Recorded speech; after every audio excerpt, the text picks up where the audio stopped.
உனக்கென்ன மேலே நின்றாய் நந்தலாலா, உமதானை பாடுகின்றேன் நான் ரொம்ப நாளா.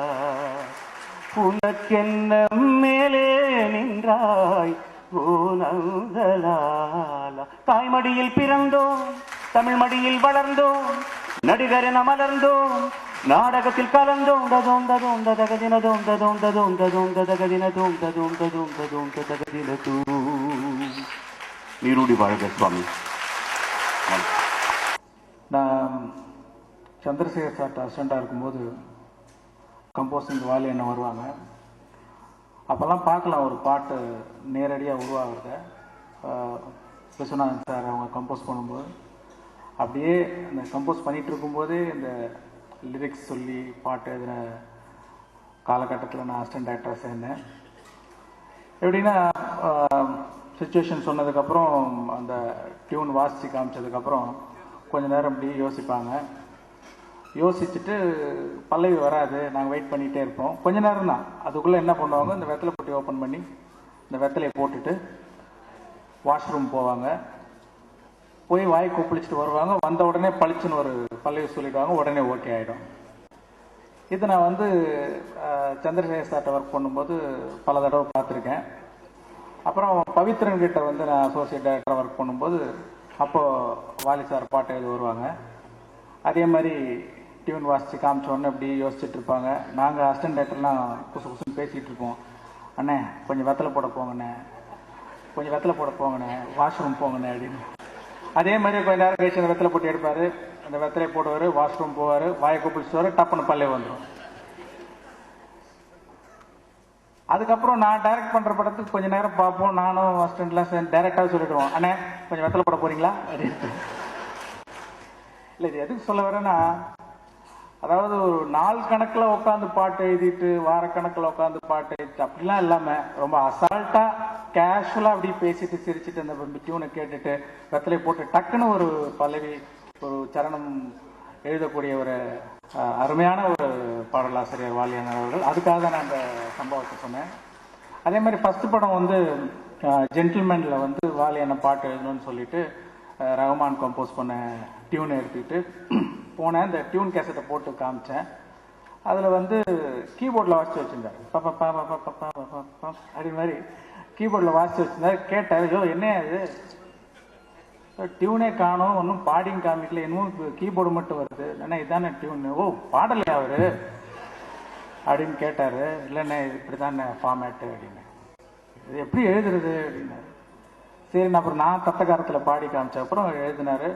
அப்புறம் சொல்லிட்டாரு, இனிமேல் அடுத்த பாட்டெலாம் வர்றதா இருந்தால் அந்த வெறும் இந்த கீபோர்ட்லலாம் வாசித்து கொண்டு வராத, எனக்கு வந்து பாடி காமிக்கணும், பாடி வரணும் அப்படின்னு சொல்லிட்டாரு. இது நான் வந்து ரஹ்மான்கிட்ட ஒரு மாதிரி அடுத்த படம் பாட்டு இது பண்ணும்போது இதே மாதிரி கீபோர்டில் வாசித்தார். ரஹ்மான் இது கொஞ்சம் பாடி கொடுத்துருங்க. அது ஏன் அப்படின்னாரு. இல்லை நீங்கள் கொடுத்து பாடி கொடுத்தா பெட்டராக இருக்கும் அப்படின்னு சொல்லிட்டு பாடி வாங்கி கொண்டு போய் அந்த முகாபலா சாங்லாம் ரஹ்மான் வாயிலே பாடி அந்த டியூன் பண்ணி கொடுத்தாரு அவர். அதுக்கப்புறம் அந்த பாட்டு பெரிய ஹிட் ஆச்சு. அன்னையிலேருந்து இன்னைக்கு வரைக்கும் ரஹ்மான் வந்து இப்போ எல்லா டியூனையும் வாயால் பாடி தான் ரெக்கார்ட் பண்ணி கொடுக்குறாரு. அந்த பெருமை முழுசும் வாலி சாருக்கு தான் போய் சேரும். இதே மாதிரி ஒவ்வொரு படத்துக்கும் பாட்டு எழுதும்போது அடுத்து இந்தியன் படத்துக்கு பாட்டு எழுதுனாங்க. பாட்டு எழுதும்போது இந்த வெத்தலை போடுற மேட்டர்லாம் முடிஞ்சிருச்சு. அப்புறமும் அப்படியே யோசிச்சுட்டே இருக்காங்க. என்னென்ன யோசிக்கிறீங்க? இல்லை, மானால ஆரம்பிக்கிற மாதிரி ஒரு பாட்டு யோசிக்கிறேன். ஏன்னா முகாபலா வந்து அந்த மூளை ஹிட் ஆனதுனால மாலை ஆரம்பிக்கிற மாதிரி நான் யோசிச்சுட்டு இருக்கிறேன் அப்படின்னு சொல்லிட்டு, ஏன்னா அது இல்லை அதில் ஒரு சென்டிமெண்ட் இருக்குது, அது பாட்டு ஹிட் ஆகிடும் அப்படின்னு சொல்லி அப்புறம் அந்த மாயா மச்சிந்திரா பாட்டு எழுதினாங்க. அதுக்கப்புறம் ரஹ்மானும் எந்த கம்போசிஷன் உட்காந்தாலும் வாலி சார் கிட்ட, ஆனால் மானா வரிசையில் ஒரு பாட்டு போடுங்க அப்படின்ற மாதிரி மாலை வர மாதிரி. ஏன்னா அது ஹிட் ஆகுது, அந்த மாலை ஸ்டார்ட் ஆகும். பார்த்தீங்கன்னா வேற படத்தில் பார்த்தீங்கன்னா கூட ரஹ்மான் கேட்டு வாங்கியிருக்காரு. முஸ்தபான ஒரு பாட்டு பெரிய ஹிட்டு. அப்புறம் மரியா மரியா. அப்புறம் நான் கேட்டேன் அண்ணங்கிட்ட, ஏன்னா இது ஒரு மாதிரி சென்டிமெண்ட்ல மாட்டிக்கிற மாதிரி இல்லையா, மாவிலே ஆரம்பிச்சு பாட்டு போடணுங்கிறதுன்ட்டு. அப்படியெல்லாம் ஆராயாத, பாட்டு ஹிட் ஆகுதா வெற்றி ஆகுதா வச்சுக்கப்போ அப்படி சொல்லிட்டு அப்புறம் பார்த்தீங்கன்னா பாய்ஸில் கூட மாறோம்னு ஒரு பாட்டு எழுதினாங்க. இந்த மாதிரி அந்த மாதிரி ஒரு சென்டிமெண்ட்லாம் இருக்கும். அப்புறம் ஒவ்வொரு படத்துலையும் அப்புறம் ஒரு ரகுமானே கேட்பாரு, வாலியான ஒரு பாட்டு எழுதல இந்த படத்தில் அப்படின்ட்டு. அதே மாதிரி சொந்தக்காரங்க கேட்பாங்க, ஃப்ரெண்ட்ஸ் கேட்பாங்க. எல்லாருமே வந்து படத்தில் வாலி சார் ஒரு பாட்டு எழுதினா ஒரு பெரிய ஹிட் ஆகும் அப்படின்ற ஒரு சென்டிமெண்ட்டும் வந்து போச்சு. அதே மாதிரி அவர் ரகுமான் அடிக்கடி சொல்லுவார், கம்போஸ் பண்ணிட்டு இருக்கும்போது இந்த பாட்டை வந்து வாலி சார் எழுதினா நல்லாயிருக்கும் அப்படின்னு சொல்லிட்டு. ஏன்னா வாலி சார் எழுதும்போது அதில் வந்து ஒரு எனர்ஜி ஃப்ளோ ஆகும். அதுவும் இல்லாமல் ரகுமான் நிறைய தடவை ஒரு டிப்ரெஸ்டாக இருக்கிற பீரியடு, ரொம்ப கொஞ்சம் அப்செட்டாக இருப்பார், கொஞ்சம் மூட் அவுட்டாக இருப்பார். அப்போல்லாம் சொல்லுவார் நம்ம வாலி சாரை கூப்பிடலாம் அப்படின்ட்டு. ஏன்னா வாலி சார் வந்தாங்கன்னா அந்த இடமே ஒரு எனர்ஜி ஃப்ளோ ஆகும், ரொம்ப பாசிட்டிவாக இருக்கும். பாட்டு எழுதி முடிக்கிற போது ஒரு சந்தோஷம், ஒரு நிறைவு எல்லாம் இருக்கும். வாலி சார்னா சக்சஸ் தான், பாசிட்டிவ் எனர்ஜி தான், சந்தோஷம் தான். ஸோ இப்படி வந்து பல பேருக்கு, எங்களுக்கு, தமிழ் சினிமா ரசிகர்களுக்கெல்லாம் வெற்றியையும் சந்தோஷத்தையும் பாசிட்டிவ் எனர்ஜியும் கொடுத்துட்டு இருக்கிற வாலி அண்ணன் அவர்கள் இன்னும் ரொம்ப நாள் சந்தோஷமா இருக்கணும், பல வெற்றிகள் அடையணும்ட்டு நான் வாழ்த்துறதுக்கு வயசுல வணங்குறேன். நன்றி, வணக்கம். எனக்கு வந்து ஃபர்ஸ்ட் வாய்ஸ் கொடுத்தது வந்து எம்எஸ்வி சார். மனவினைகள் யாரும் 3 முடிச்சு அவர் தான் கொடுத்தார். அதுக்கப்புறம் வந்துட்டு இணையத்தாலே இணைக்கும், அதில் கூட யார் செட்டு வாய்ஸ் செட் ஆகலைன்னு சொல்லிட்டு சிவசம்பவம் எம்எஸ்வி தான் பார்ட்னர்.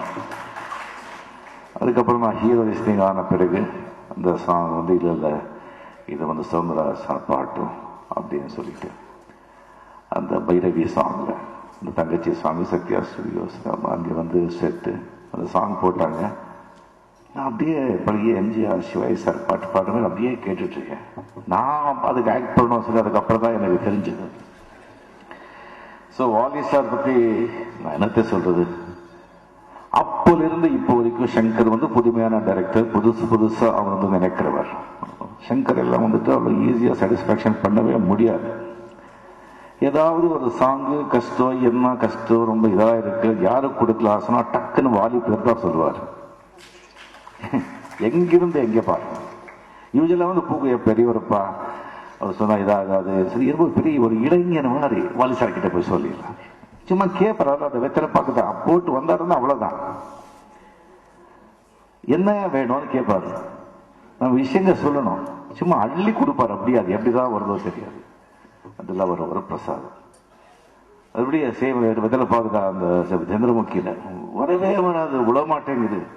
வெத்தலை பார்ப்பா உள்ளே போனாங்க, தேவுடா தேவுடா ஏழுமலை தேவுடான்னு அடிச்சாங்க. யாரும் பேசவே இல்லை. அதுக்கப்புறம் ஃபினிஷ். ஸோ ஒவ்வொருத்தருக்கும் ஒரு சாங் எம்ஜிஆர் சாங் நானாட்டெல்லாம் சொன்ன எனக்கு அம்மா என்று அழைக்காத உயிர் இல்லையா, அதை விட ஒரு பாட்டு வேணுமா? கமலுக்கு இப்போ வந்த பாட்டு நினைச்ச பாட்டு, அதை விட ஒரு பாட்டு வேணுமா?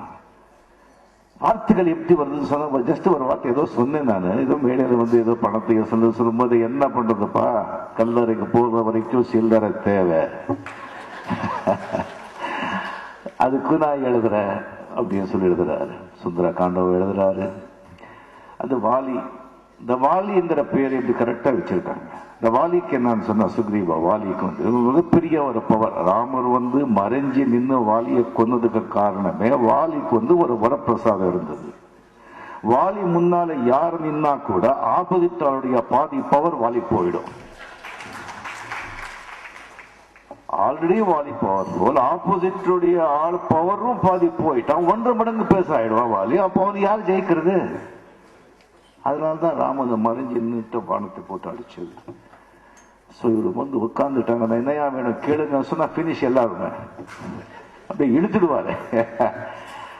80 years எப்பவுமே நீங்க இளைஞர் நீங்க எப்பவுமே நம்ம கூடவே இருந்து இப்படியே சிரிச்சுக்கிட்டு சந்தோஷமா இருந்து இன்னும் பெரிய பெரிய பாடங்கள்லாம் எழுதி தமிழ் மக்களுக்கு எல்லாருக்குமே நீங்க ஆனந்தத்தை சந்தோஷத்தை கொடுக்கணும்னு சொல்லி கடவுளை வேண்டி விடைபெறுகிறேன். நன்றி, வணக்கம்.